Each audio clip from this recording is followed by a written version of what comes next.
Bonsoir à tous, bienvenue à ceux qui nous rejoignent. Le 19-20 continue à la une ce soir. Le manque de pluie depuis le mois de janvier commence à inquiéter agriculteurs et maraîchers. Ils redoutent des conséquences sur leur récolte et gèrent au mieux la ressource en eau. Nous en parlerons avec notre invitée ce soir, Marie-Françoise Lepers, secrétaire générale de la FDSEA de la Somme. Cette semaine s'annonce ensoleillée. Les 4 premiers mois de l'année ont été pourtant en France les plus secs depuis 11 ans. Les nappes phréatiques ont pour le moment un niveau d'eau correct, mais les sols sont secs, sauf que le manque de pluie commence à inquiéter agriculteurs et maraîchers. Gontran Giraudot et Antoine Ouranier. Du foin pour nourrir des vaches. Cette image n'a l'air de rien, mais un 9 mai, c'est du jamais vu dans cette exploitation. Normalement, vous faites ça quand ? Allez, fin août, début septembre, après avoir subi la canicule estivale. C'est vraiment exceptionnel. Là, on est devant une sécheresse très précoce, due au déficit hydrique hivernal surtout. Et puis alors là, ce coup de soleil estival, c'est le coup de massue, quoi. Mais c'est affolant, là. Là, il pleut pas, ça sera grillé. Il n'a pas plu depuis 6 semaines. L'herbe n'est pas verte et grasse comme elle devrait. Sans pluie avant l'été, il faudra vraisemblablement acheter de la nourriture pour les bêtes, car les cultures de printemps, comme le maïs ou la luzerne, souffrent également. Si on n'a pas d'eau, ça va être compliqué. On voit très bien le lin aujourd'hui qui végète, qui ne pousse pas parce qu'il manque d'eau. Il devrait faire au moins 10 cm de plus. Il a soif. Pourquoi vous ne lui donnez pas à boire ? C'est compliqué d'amener l'eau au champ. Surtout dans des parcelles disséminées sur le territoire. Ça serait groupé, on pourrait peut-être y remédier, mais c'est techniquement pas réalisable aujourd'hui. Réalisable, ça l'est dans la petite ferme de François Delporte. Ce maraîcher bio irrigue 3 hectares au plus juste. Le fenouil, par exemple, supporte mal le stress hydrique et nécessite 2 arrosages par semaine, quand d'autres plantes peuvent attendre. Le choix sur la culture, il se joue là-dessus, quoi. De savoir qu'est-ce qu'on irrigue, où est la priorité à irriguer, est-ce qu'on doit irriguer le semis qu'on vient de faire ou est-ce qu'on doit irriguer le légume ou le fruit qui est en train de pousser et qui aurait besoin d'un petit coup d'eau. Donc c'est des choix, on doit orienter notre réflexion là-dessus beaucoup plus que les années d'avant, quoi. L'agriculture biologique connaît déjà une situation compliquée avec des ventes en chute de 11% en 2021. Pour garder sa clientèle, François a réussi à maintenir ses prix, mais le spectre de la sécheresse pourrait tout changer. Ça nous coûte plus cher en électricité parce qu'il faut faire tourner des pompes pour irriguer tout ce monde-là. Si ça continue de la sécheresse comme ça pendant 2 mois, 3 mois, c'est sûr que ça va faire monter le prix de nos légumes. Difficile encore de savoir si l'été sera favorable. Seule certitude, aucune pluie n'est prévue dans les prochains jours. Et on vient de le voir, la sécheresse touche les sols. Qu'en est-il pour les nappes phréatiques? On voit ça avec vous en 3 points. Bonsoir Marie Soyer. Bonsoir. Alors quel est le constat, Marie? Eh bien, contrairement au sud de la France, les niveaux des nappes phréatiques en Picardie sont dans la moyenne. Ils sont au même stade que l'année dernière. La situation reste toutefois à surveiller car la période de vidange, c'est-à-dire la baisse des niveaux d'eau, a débuté dès février. C'est 2 à 3 mois d'avance par rapport à la normale.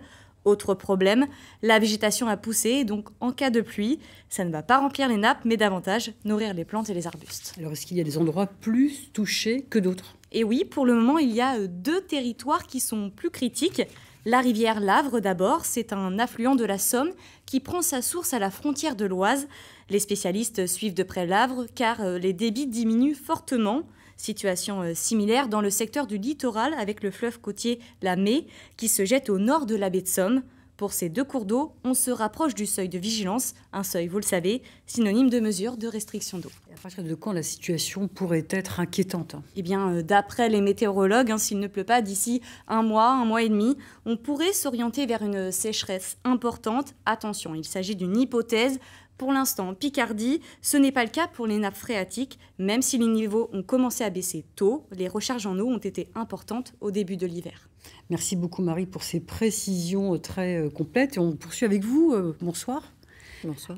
Marie-Françoise Lepers, vous êtes secrétaire générale de la FDSEA de la Somme, syndicat agricole, pour ceux qui ne connaissent pas. En quoi la situation d'aujourd'hui est-elle inquiétante? Cette situation nous inquiète parce que c'est une sécheresse de surface pour l'instant, mais le souci, c'est que ça dure déjà depuis plusieurs semaines. Et ce qu'on a semé là au printemps, les pois, le lin, le maïs qu'on vient de mettre en terre aussi, ça pousse, mais avec difficulté. Et les risques également pour les betteraves ou même pour les céréales qui ont été implantées en hiver, c'est qu'il n'y aura pas beaucoup de rendement. Il y aura moins de résultats au bout du compte, puisque la plante a besoin d'eau sur tout son cycle de vie. Alors, il y a quelque chose qu'il faut quand même éclaircir. On l'a entendu avec Marie, donc le niveau des nappes phréatiques est pourtant normal en Picardie. Ce n'est pas le cas dans d'autres régions de France. On pense à l'Aquitaine, par exemple. Et ça ne suffit pas, ces nappes phréatiques qui contiennent de l'eau néanmoins. Oui, donc en fait, les nappes phréatiques, on peut les utiliser si on irrigue.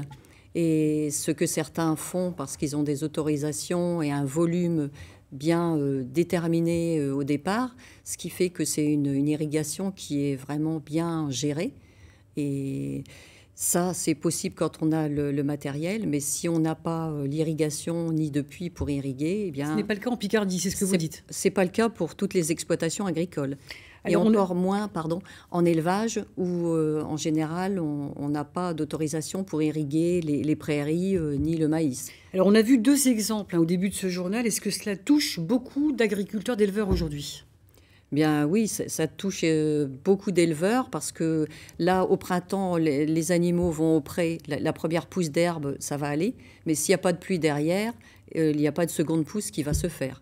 Alors donc, c'est l'accumulation que vous redoutez, la hausse du prix du blé, Oui. du gasoil. Donc, cela s'ajoute à l'Ukraine, donc grenier, on va dire, du blé aussi. Quelles conséquences pour la suite si cela s'accumule et ne se règle pas ?